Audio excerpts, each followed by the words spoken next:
আজ হলো 18th jan। তো আজকে আমি অদ্ভুতভাবে ভিডিওটা স্টার্ট করছি শাড়ি পরতে পরতে, মানে ভিডিওটা করার কথা মনেই ছিল না, ভাবছিলাম পরে করব, তারপর ভাবলাম স্টার্ট করেই দিই। আজকে দিদার বাড়িতে আইবুড়ো ভাত খেতে যাচ্ছি আর আমি এই শাড়িটা পরছি আজকে। এই শাড়িটা আমি এবছর পুজোর সপ্তমীর দিন পরেছিলাম, তো এটাই পরছি। আর নতুন কোনো শাড়িটারই এই মুহূর্তে নেই আমার কাছে, তো ভাবলাম এটাই পরে যাই।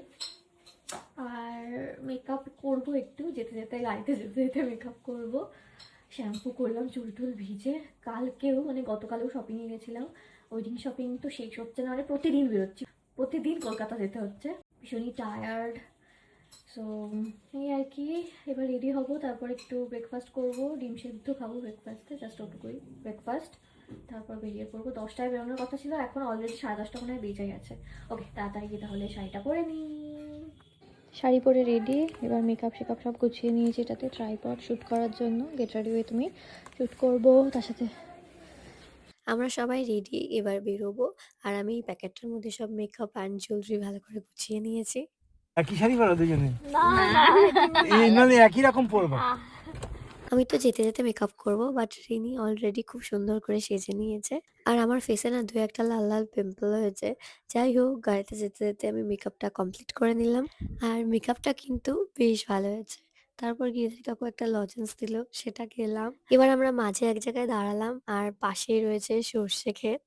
আমার মেকআপ তো কমপ্লিট, মেকআপটা বেশ সুন্দর হয়েছে, তবে লিপস্টিকটা একটু কেমন হয়েছে।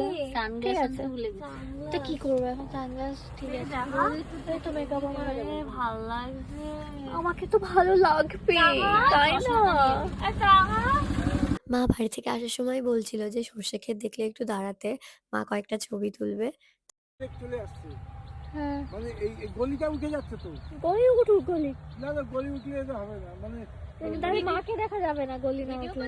হ্যাঁ হ্যাঁ, মার কিছু ছবি তুলে দিলাম, ভিডিও করে দিলাম। এবার হলো আমাদের পালা। রিনিকে বললাম একটু ভিডিও করে দিতে। আর এখানে ভিডিও করতে গিয়ে তো অনেকটা টাইম লেগে গেল, প্রায় আধ ঘন্টা। আমার দিদার বাড়ি হলো বসিরহাটে, আর আমরা এখন বসিরহাটে ঢুকে গেছি। আগে ছোটবেলায় দিদার বাড়ি আসলেই আমরা প্রতিদিন বিকেলে এই জায়গাটায় আসতাম, এটাকে বিলধার বলে। এখানে ধান টানের চাষ হতো, এখনো হয় তবে খুব কম। আগের জায়গাটা আরো বেশি সুন্দর ছিল। দিদার বাড়িতে পৌঁছেই দেখি যে দিদা বাইরে বসে আছে, আমাদের জন্যই ওয়েট করছিল। আমরা পৌঁছাতে পৌঁছাতেই তো 2টো বেজে গেল, আর লাঞ্চ টাইমও হয়ে গেছে। তো আমরা আসতেই দিদা সব তোড়জোড় শুরু করে দিল। আর প্রায় 2 বছর পর মনে হয় দিদার বাড়িতে আসলাম, অনেক দিন আসা হয় না। তারপর আস্তে আস্তে দিদা সব গুছিয়ে দিল, প্রচুর কিছু রান্না করেছে দিদা, মাছ মাংস থেকে শুরু করে পায়েস। এই শাকটা বাজাও, কই শাক কই?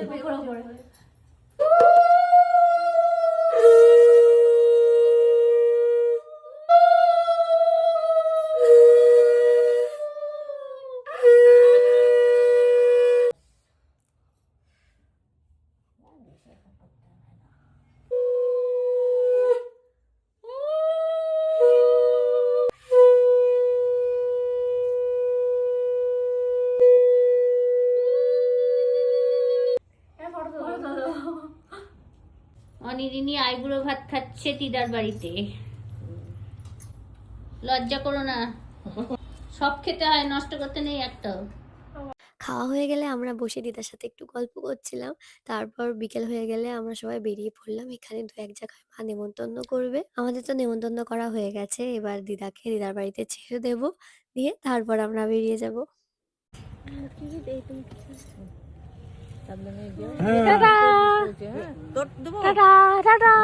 বলছি সাবধান ভাবে থাকবেন, হ্যাঁ কেউ